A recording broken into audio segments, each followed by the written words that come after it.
me semble qu'il faut peut-être commencer à parler de ces hexagones, de l'AIM, de Mephisto. Je pense que c'est le moment. Vous avez vu la review? J'espère que oui, si vous ne l'avez pas vue. Je vais vous tuer. Quoi qu'il en soit, là, tout de suite, nous allons analyser tout ça parce que l'épisode était bien trop cool. On le sait, tu le sais, nous le savons, vous le savez, ils le savent. On va parler donc de l'hexagone parce que l'hexagone, on en parle, mais qu'est-ce que cela signifie? Pour certains, ça signifie l'AIM. Moi, j'ai une autre théorie que je voulais vous évoquer dans cette vidéo. C'est pourquoi nous allons évoquer la théorie que je voulais évoquer dans cette vidéo.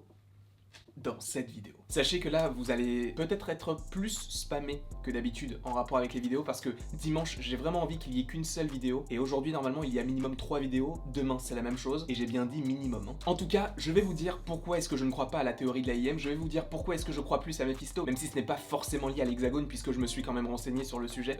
J'ai pas trouvé de lien entre un hexagone et Mephisto. Peut-être qu'il existe. Pour moi, l'hexagone représente juste tout simplement la pierre de l'esprit. Mais on va y venir de toute façon. Donc déjà, première partie de la vidéo, l'AIM. Pourquoi est-ce que je ne crois absolument pas en cette idée de l'AIM? Parce que l'AIM, pour les plus connaisseurs d'entre vous, et peut-être que certains n'ont pas entendu parler de cette entreprise, de cette association, je sais pas comment on peut appeler ça, on va dire organisation malfaisante. Évidemment, si vous voulez une vidéo sur l'histoire de l'AIM, je le ferai, je le préparerai quand ce sera le moment venu. Là, c'est pas pour le moment, mais en tout cas, là, dans cette vidéo, je voulais juste vous évoquer un petit peu les principes et de vous dire que l'AIM existait déjà, et ce depuis 2013, donc dans Iron Man 3. Donc dans Iron Man 3, on a Aldrich Killian qui cherche à contacter Tony Stark pour le projet Extremis, etc. Bon, après, il se passe ce qu'il se passe dans Iron Man 3, mais donc son entreprise s'appelle bien AIM. Et donc tu comprends tout de suite qu'il y a un lien entre l'AIM et le MCU puisque l'AIM est présente dans le MCU, sauf que cette organisation est totalement différente de celle que l'on a dans les comics, puisque déjà on n'a pas les mêmes costumes, c'est pas vraiment des soldats mais c'est lié à Extremis, donc c'est des gens génétiquement modifiés si je puis dire ainsi. Donc on a vraiment cette idée de c'est l'AIM mais c'est pas du tout le même que dans les comics. Et je pense que Marvel n'a pas forcément envie de répéter les mêmes erreurs que par le passé, donc peut-être qu'ils vont l'amener à un moment donné, mais pas dans WandaVision, parce que je pense que Iron Man 3 a été beaucoup apprécié par certains, mais moi j'ai été extrêmement déçu. Et à l'époque, je ne connaissais pas l'AIM, je connaissais de nom parce que je regardais la série Iron Man Advanced Armor, je crois. Enfin, c'était un dessin animé qui passait sur France 3, qui était en 3D, c'était très cool, et il y avait l'AIM dedans. Et je me suis dit, peut-être que ça va être stylé à un moment donné, et pourtant ça ne l'a pas été. Donc à mon avis, l'AIM, on va en entendre parler possiblement dans le MCU, mais je pense que dans WandaVision, c'est trop tôt. Même si, on va en parler, il y a beaucoup d'indices qui peuvent te laisser penser que l'AIM est derrière tout ça dans WandaVision, mais ça m'étonnerait beaucoup parce que je vois pas l'intérêt qu'aurait l'AIM de pousser Wanda à faire ce qu'elle fait dans la série. Je vois pas en fait le rapport qu'il y aurait. Par rapport au fait que là elle a des enfants, tu sens qu'il y a un lien avec ses enfants. Enfin, il va y avoir quelque chose de très particulier par rapport à ce personnage, mais je ne pense pas que l'AIM soit au-dessus. Mais c'est vrai que, et ça on peut l'évoquer parce que peut-être que certains d'entre vous pensent à l'AIM, je pense notamment à Comics Guardian qui lui a fait une théorie, et d'ailleurs on en a parlé en privé où je lui ai dit que moi j'étais pas du tout pour l'AIM et je n'y crois absolument pas, en tout cas dans la série WandaVision.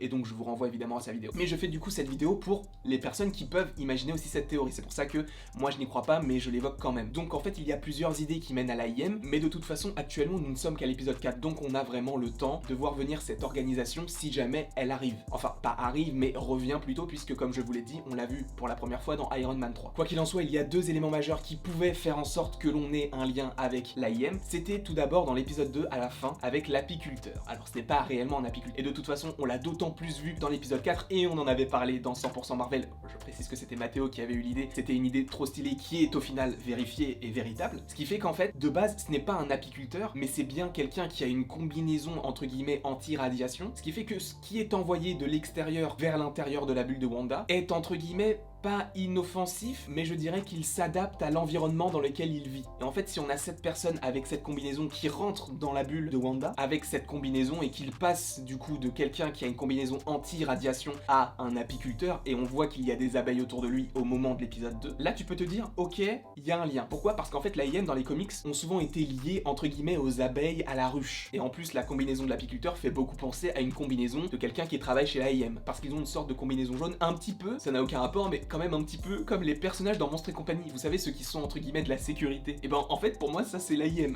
Enfin ils sont un petit peu similaires dans le sens où en fait avec leur costume on n'a pas vraiment l'impression qu'ils aient une tête. Et c'est vrai que dans l'épisode 2 quand on découvre l'apiculteur, on le voit et on n'arrive pas vraiment à distinguer sa tête. On sait qu'il a un visage mais on n'arrive pas à le distinguer. Il y a beaucoup aussi de théories sur l'apiculteur, sur la personne qu'il est, parce qu'apparemment ça peut être aussi un personnage assez important chez Marvel. On en parlera possiblement à un moment donné, mais je pense que c'est juste un clin d'œil. On verra si on l'évoque dans un live ou dans une vidéo. N'hésitez pas à me dire en commentaire évidemment évidemment si vous voulez cette vidéo. Quoi qu'il en soit, tu as déjà cette idée d'apiculteur avec les abeilles qui fait référence à la ruche et à l'AIM dans les comics. Et aussi par rapport au costume. Et ça, c'est ce qui a d'autant plus éveillé les fans par rapport à cette théorie, c'est l'hexagone. Pourquoi? Parce que l'hexagone fait référence, vous savez, aux petits trous dans les ruches. Du coup, tu as d'autant plus cette idée de lien avec l'AIM, etc. Mais on va aller beaucoup plus dans le concret, c'est le logo en fait de l'AIM. Le logo de l'AIM, c'est tout simplement un hexagone qui fait référence donc aux trous dans les ruches, liés évidemment aux ruches, aux abeilles, etc. Et beaucoup de personnes ont vu un lien entre cet hexagone que l'on voit souvent et l'AIM. Je peux comprendre évidemment qu'on fasse des liens, même moi je fais des liens avec beaucoup de choses, mais c'est vrai que j'ai pas fait le lien avec l'AIM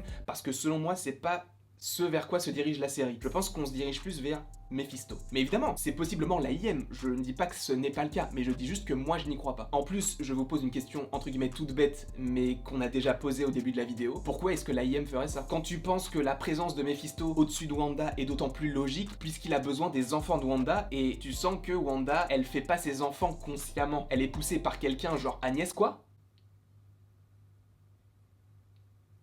N'ai rien dit. Oui, bon, c'est pas réservé qu'au Thunderbolt. Mais donc, évidemment, je pense que Mephisto est au-dessus de tout ça. Parce qu'il y a un lien évident dans les comics avec les enfants de Wanda qui sont donc Billy et Tommy, Speed et Wiccan, ou Wiccan ou Speed.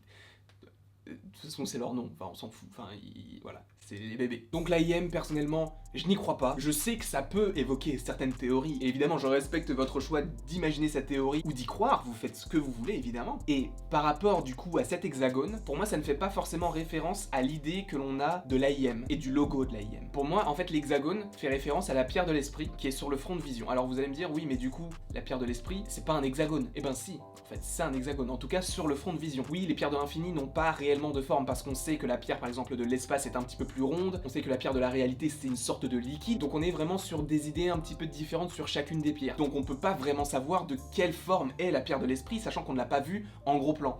Et bah si, on l'a vu en gros plan, et par deux fois. Déjà sur le front de Vision, on voit que la pierre a 6 côtés. C'est pas un hexagone parfait qui est la même forme que l'on a à la fin des épisodes de WandaVision ou le logo de l'AIM, c'est vrai, mais c'est un hexagone. C'est une forme à 6 côtés. Après vous pouvez me dire, mais ouais, mais c'est quoi du coup la deuxième idée? C'est lors de l'épisode 2, du coup quand ils font la représentation, enfin quand ils font le tour de magie, si vous voyez bien en fait sur la porte, il y a tout simplement la pierre de l'esprit qui est sur la porte. Et en fait vous voyez bien qu'il y a 6 côtés à cette pierre de l'infini. Je pense pas qu'on a besoin d'aller trop loin par rapport à cette théorie, et c'est moi qui dis ça.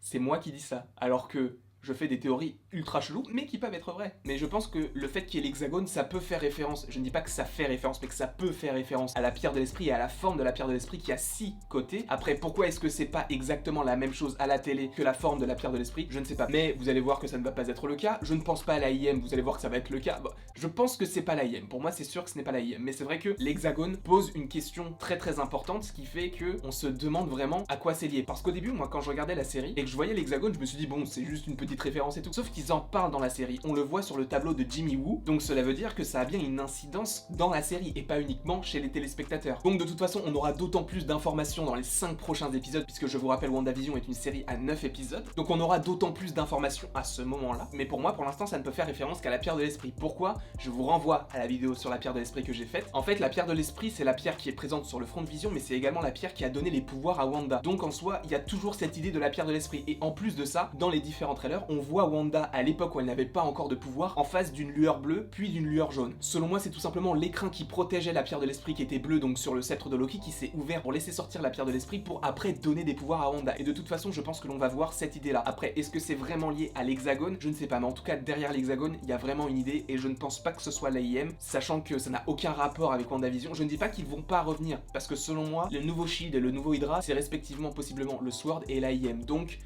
à mon avis, il va y avoir de nouvelles choses qui vont être embarquées. Et d'ailleurs, par rapport au Sword, par rapport à Secret Invasion, ça arrive juste après cette vidéo-là. Bon, on va laisser quelques petites heures s'écouler. Mais il y a une très grosse vidéo, je vous tease tout de suite le titre. La série Secret Invasion a été teasée par un petit indice dans la série WandaVision, et plus précisément dans cet épisode 4. Je ne vous en dis pas plus, on se retrouve dans quelques heures pour la nouvelle vidéo. Demain, une nouvelle fois, il y a 3 vidéos minimum. Alors, on sort un petit peu du WandaVision, même si on reste sur du Marvel. Il y a notamment la vidéo sur la pierre de l'âme. Il y a également une vidéo sur les Éternels, mais il y a également une vidéo très importante sur Vision. Parce que Vision, on n'en a pas vraiment beaucoup parlé, mais c'est le truc le plus ouf qui s'est passé dans l'épisode 4. Du coup, par rapport à Vision, j'aurais pu en parler aujourd'hui, mais c'est vrai que pour en parler, j'ai envie d'en faire une théorie. Donc, je préfère limite attendre demain, comme ça les gens ont le temps de voir, notamment les vidéos que j'ai faites aujourd'hui, plus le live qui arrive aujourd'hui, plus l'épisode en soi. Et après, on pourra spoilé, etc. demain par rapport à WandaVision. Et du coup, à Vision, que l'on a eu dans l'épisode 4 à la fin, qui est juste intriguant de savoir est-ce que c'est le vrai ou pas, ça arrive demain. En tout cas, j'espère que vous avez apprécié cette vidéo, n'hésitez pas à l'aimer, à la partager, à la commenter et à vous abonner. Cela me ferait extrêmement plaisir. Et après tout, selon Laïus, il ne me reste plus qu'à vous dire à la prochaine pour la prochaine.